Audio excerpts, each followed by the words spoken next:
Nuevamente, bienvenidos. Vamos ahora con el contrato de obra, las normas particulares en obras de construcción. Unas regulaciones particulares que tiene el código y que nosotros debemos revisar. En particular nos va a interesar mucho la llamada responsabilidad decenal. Pero eso no implica que no nos detengamos en las primeras normas que están dispuestas en este caso.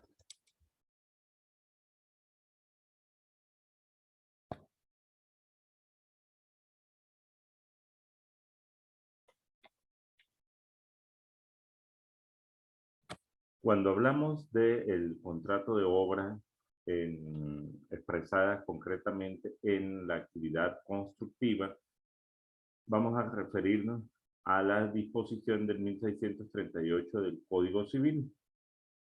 Cuando un arquitecto o empresario sea encargado de construir un edificio a destajo, conforme a un plano convenido con el propietario del suelo, no pueden pedir ningún aumento del precio ni bajo el pretexto de que el precio de la obra de la mano o de los materiales ha aumentado, ni bajo pretexto de que se han hecho al plano cambios o aumentos, si estos cambios o aumentos no han sido autorizados por escrito y al precio convenido con el propietario.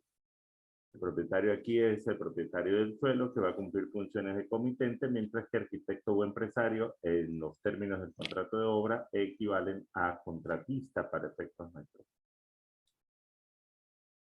De esta primera parte, interesa mucho el tema del aumento de mano de obra y de materiales. La regla es que si se combina en un cierto precio bajo plano, no debería producirse cambios. No obstante, en una economía hiperinflacionaria, aunque nosotros estamos dejando eso en este momento afortunadamente, pero en una economía con una fuerte presión inflacionaria, si lo ponemos en estos términos,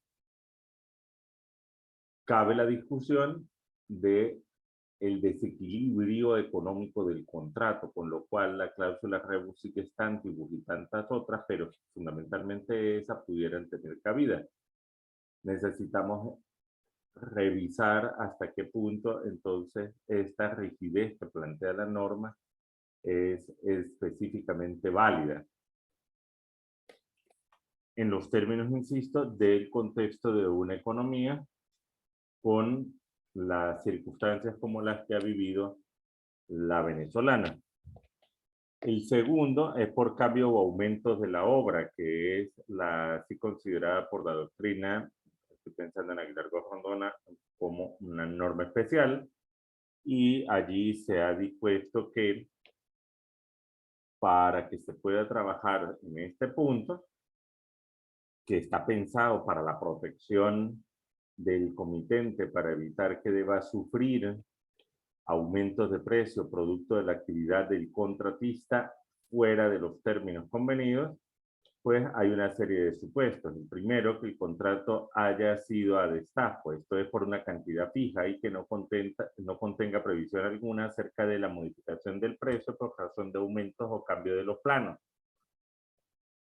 Sí, hay esas especificaciones, esa posibilidad de producir esos cambios, pues no será entonces algo que el comitente pueda alegar como que desconocía. Que el plano haya sido convenido entre comitente y contratista es el segundo supuesto. El tercero, que la obra de la que se trate sea un edificio. No especifica exactamente cuáles son las características del edificio, pero sí, en todo caso, supone una obra de considerable entidad que se levanta sobre el suelo. Que el contrato haya sido celebrado entre el contratista y el dueño del suelo es el cuarto supuesto, y que los cambios no hayan sido autorizados por el comitente por escrito y por un precio convenido. Los requisitos allí pues son concurrentes. A falta de esa autorización con indicación del precio, el contratista no tiene ni tan siquiera la acción para recuperar su inversión, porque en esos supuestos estaríamos nosotros en la regla general de las variaciones no autorizadas, conforme veíamos en ocasión anterior. La llamada responsabilidad especial del empresario o arquitecto no es otra cosa que la responsabilidad decenal que van a encontrar tanto en la jurisprudencia como en la mayoría de la doctrina. Decenal porque va a durar 10 años, luego veremos desde cuándo se cuentan. Pero es una responsabilidad que se extiende mucho en el tiempo y está pensada para la protección de el comitente y sus causavientes, aparte, y esto que voy a decir es muy importante, aparte del interés público en relación con las obras de las que se trata. Que en el curso de 10 años a contar desde el día en que ha terminado la construcción de un edificio u otra obra importante o considerable, una u otra se arruinaren total o parcialmente, en todo o en parte, o presentan evidente peligro de esa ruina por defecto de construcción o por vicio de suelo, el arquitecto y empresario son responsables. Ese es el encabezamiento del 1637 del Código Civil. Los fundamentos de esa responsabilidad, pues se han descrito 3 al menos: la dificultad o imposibilidad de que el comitente pueda descubrir antes de la aceptación de la obra los defectos que lo pueden desencadenar, que son vicios en el proceso constructivo o vicios que se encuentren en el lugar de construcción y que no hayan sido considerados estos defectos al momento de la ejecución de la obra. Pues bueno, dada esa dificultad o imposibilidad en los términos de la doctrina para llegar a conocerlo, por eso lo largo de la responsabilidad. Otra razón para crear esta responsabilidad es que en ella van a intervenir personas que están legalmente autorizadas para el ejercicio de ciertas profesiones a razón de sus conocimientos. Entonces se trata de personas que se estima son competentes para ejecutar la obra. El interés social también está allí. ¿Por qué? Porque estos edificios han de estar bien construidos para evitar el peligro de ruina y la consecuente afectación de la vida, la salud y el patrimonio de todas las otras personas. ¿Cuáles son los supuestos que desencadenan esta responsabilidad? Primero, que se trate de un edificio u otra obra importante o considerable. No está especificado ni destino, ni material, valor, ubicación, entonces las obras provisionales también caben dentro de esta posibilidad. Otras obras importantes o considerables, aparte de los edificios, es que reúnan al menos 3 condiciones. Una, que estén destinadas a durar, que estén llamadas a permanecer en el tiempo, que su construcción exija conocimientos particulares y que el valor económico implicado ostente tal magnitud que pueda ser distinguido como importante. Debe ocurrir ruina total o parcial en acto, o que exista evidente peligro de esa ruina. La ruina no es solo la destrucción o caída del bien, sino la existencia de vicios o defectos que afecten gravemente la seguridad o que impidan o disminuyan sustancialmente su utilización. Entonces, defectos pequeños como por ejemplo pintura o cuarteamiento del piso de una casa, cuando hablamos de grietas pequeñas, no caben dentro de la responsabilidad decenal. La ley habla de que la ruina esto sea evidente frente a inminente. No se entiende el concepto tan claramente porque en cualquier caso, si la ruina es actual, pues la tenemos en progreso. Y si es evidente, deberíamos considerar entonces que está calificada dentro precisamente de ese progreso. Preferible es colocar que la ruina sea actual o inminente. Serían los términos más precisos para describir la situación. O se está dando o está muy próxima a producirse. Que la ruina o el peligro de ella se deban a defectos de construcción o vicio del suelo. Decíamos que en el defecto de construcción cabe todos los las imperfecciones, los incumplimientos, los saltos en el protocolo del proceso constructivo, la violación de las reglas en ese caso. Y en el caso del suelo, la doctrina discute mucho si propiamente pudiera considerarse algo separado de los términos constructivos. Me explico. Cuando se pensaba en el suelo originalmente, estábamos pensando en que las características del lugar en donde se iba a asentar la obra que se edifica presentara tales condiciones que la hiciera inestable, insegura, que la llevara a su inutilidad en un tiempo reducido. Luego se ha dicho que precisamente los malos cálculos que se hacen sobre ese terreno, porque el terreno es lo que es y ya está, lo que pudiera estar afectado no es el terreno en sí mismo, sino el cálculo de lo que puede hacerse sobre ese terreno, pues también es un tema constructivo. Entonces ya en muchas legislaciones no se distingue entre vicios de construcción y defectos del suelo, sino vicios de construcción en general, porque un mal cálculo de ese suelo respecto de lo que pretende construirse sobre él, pues cabe perfectamente como, insisto, vicio de construcción. ¿Quién es el sujeto pasivo de la responsabilidad? Se dice que es el arquitecto o el empresario. El arquitecto es quien tiene a su cargo el proceso de elaboración de planos y especificaciones de las obras, los que tienen a su cargo el proyecto, tenga o no título oficial. Esto es muy importante. Así que un ingeniero, por ejemplo, puede equivaler al arquitecto que está previsto en la ley. El empresario es quien ejecuta la obra en virtud del contrato, y ahí entonces estamos pensando en los maestros, los albañiles, los obreros que puedan actuar sobre la obra. Quien vende los materiales no es el empresario en los términos del 1637. Esto es bueno también tenerlo presente. Se trata del empresario, aquel que está en el proceso de ejecución de la obra, el que la está realizando, el que la está materializando. De allí que sea posible que arquitecto y empresario coincidan en una misma persona. El que diseñó los planos sea precisamente después quien los ejecuta. Eso no hay inconveniente en asumirlo.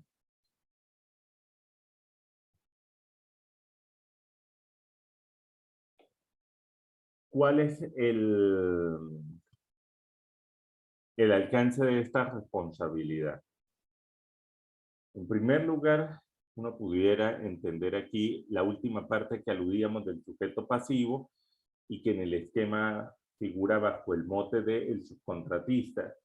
¿Por qué? Porque ciertamente arquitecto y empresario están llamados a cumplir con esta responsabilidad en tanto sujeto pasivo, pero el subcontratista también lo hará frente al contratista, que para sus efectos se va a convertir en comitente.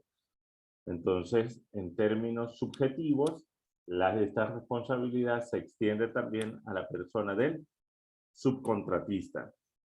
Luego, van a encontrar en el material de Aguilar Gorrondona una serie de especificaciones de cuándo interviene arquitecto y empresario, si es la misma persona, si la intervención es conjunta, si se hace separadamente. Todo esto se pudiera reducir a la siguiente regla. Cada persona que interviene en el proceso de construcción va a responder de él en razón del rol que tuvo. Así, por ejemplo, el ingeniero de suelo, por un mal cálculo en ese suelo, será el responsable precisamente por ese su cálculo mal hecho. Pero si él calculó bien y quien se equivocó fue el ingeniero civil encargado específicamente de la construcción, pues será este y no el del suelo el que responda, y así sucesivamente. Entonces va a depender de la actividad que cada uno cumpla el que se vea expuesto o no a la responsabilidad. La responsabilidad en este punto es o no es solidaria. Hay una discusión a nivel de la legislación y la doctrina, tanto nacional como extranjera. Nosotros en Venezuela podemos decir que, por regla general, no existe solidaridad en materia civil, salvo que la ley expresamente lo menciona. Y si varios de los sujetos pasivos, supongan que se trata de varios empresarios cumpliendo con su actividad y esos empresarios pueden ser considerados comerciantes, pues recuerden que si para ellos ese es un acto de comercio, la solidaridad mercantil, en cambio, sí es presumida por la ley. ¿Qué sucede cuando alguno de los responsables es condenado al pago de la totalidad? Tiene que quedarse con esto, debe él cubrir todo el asunto frente al contratista y luego no poder reclamar nada a los demás corresponsables. No, la ley sí le permite a él utilizar acciones para que reclame de cada uno de los otros corresponsables la parte que pueda efectivamente aportar, que deban aportar en razón de tal responsabilidad. Entonces allí la acción sería, Aguilar lo plantea como por hecho ilícito de enriquecimiento sin causa, pero no es un tema de enriquecimiento sin causa más claramente. Igual lo podemos discutir. ¿Es posible exonerar o atenuar estas responsabilidades penales? La regla general es que no es posible atenuar la responsabilidad dado el interés público que está implicado. Hay quien dice que efectivamente sí será posible agravarla, pero excluirla o atenuarla no. Y en cualquier caso, aún para el supuesto en que hay autores que afirman que sí es posible esa exclusión o atenuación, insisto, en mi caso no lo creo, a partir de las lecturas que se van haciendo, pues por situaciones en donde está implicado el dolo o la culpa grave, ustedes saben que esas cláusulas de exoneración o de atenuación, pues son nulas, ¿no? Entonces, ¿pueden las partes regular la responsabilidad de empresario y arquitecto frente al comitente? Vale decir lo que hemos mencionado hasta ahora. Frente a los terceros, el asunto es completamente distinto porque a los terceros que se ve afectado, por ejemplo, por el derrumbe del edificio, porque fue mal calculado, por ejemplo, en ese supuesto, los terceros tendrán todas las acciones que les corresponden según la ley en el ámbito civil, en el ámbito penal, la responsabilidad administrativa que pueda ser establecida. Todo esto cabe y ya está. Entonces, esa responsabilidad no va a desaparecer. Sumen a eso que en materia de propiedad horizontal, las edificaciones que se construyen bajo el régimen de la ley de propiedad horizontal y las edificaciones en general que son construidas bajo las regulaciones de la Ley Orgánica de Ordenación Urbanística, que son prácticamente todas las otras, pues una y otra ley las declara como de orden público. Entonces no hay posibilidad de evadir el asunto. ¿Qué sucede si el comitente insiste en que el contratista ejecute obras inadecuadas, que no se ciña a las normativas y demás? En ese caso se dice que el comitente no tendrá responsabilidad, no podrá exigir la responsabilidad del contratista en tal caso porque el contratista fue obligado a realizar la actividad por el comitente. Entonces allí hay culpa de la víctima, culpa de la persona a la que luego se le está generando el daño. Insisto, ese argumento no es válido para los terceros. ¿Cuánto dura la responsabilidad? 10 años desde que se ha terminado la construcción. Si la obra se entrega parcialmente, se pueden contar los 10 años parcialmente. Por ejemplo, en obras gigantescas como los complejos hidroeléctricos, que tienen momentos distintos de finalización para cada fase o etapa del complejo, se empezarán a contar los 10 años desde el momento que termine la construcción allí. Ahora, si la obra solo opera de conjunto, solo cumple una función estando totalmente acabada, pues habrá que esperar a que la obra efectivamente se termine de manera total para que pueda correr el lapso de los 10 años. ¿Quiénes pueden reclamar esta responsabilidad? el comitente y sus causavientes tanto a título universal como a título particular. Eso implica que es una acción que se va a ceder junto con la transmisión de los derechos que sobre la obra puedan tenerse. Si yo mandé construir una casa y yo 3 años después de construir la casa la vendo, el nuevo adquirente tendrá la posibilidad de ejercer las acciones que le puedan corresponder por responsabilidad decenal. La ley prevé que existan 2 años desde el día que ocurrió la ruina total o parcial o se manifestó la existencia del peligro de una o de otra para intentar la acción. Entonces, hay un lapso de caducidad, así lo dispone la doctrina, hay un lapso de caducidad para intentar la acción en ejercicio de la responsabilidad decenal. La carga de la prueba me parece muy gráfico, como lo plantea Aguilar Gorrondona, que debería probar el comitente, la existencia del contrato, la ruina total o parcial o la inminencia de esa ruina, los defectos de construcción o los vicios del suelo y la relación de causalidad entre esos defectos y el peligro de ruina. Luego también que la obra califica dentro de las que están cubiertas por el 1637 y claro está, tienen que mostrar los daños y perjuicios y esto ha sido ratificado muchas veces por la doctrina. Usted no puede demandar daños y perjuicios en general, sino usted tiene que especificarle al tribunal en qué consisten esos daños y perjuicios, de qué clase son. ¿Qué debe indemnizarse? Recuerden que según el sistema previsto por la legislación venezolana, el 1185 del Código Civil prevé la reparación integral del daño. Eso es lo que corresponderá hacer. El ámbito de aplicación que tiene esta ley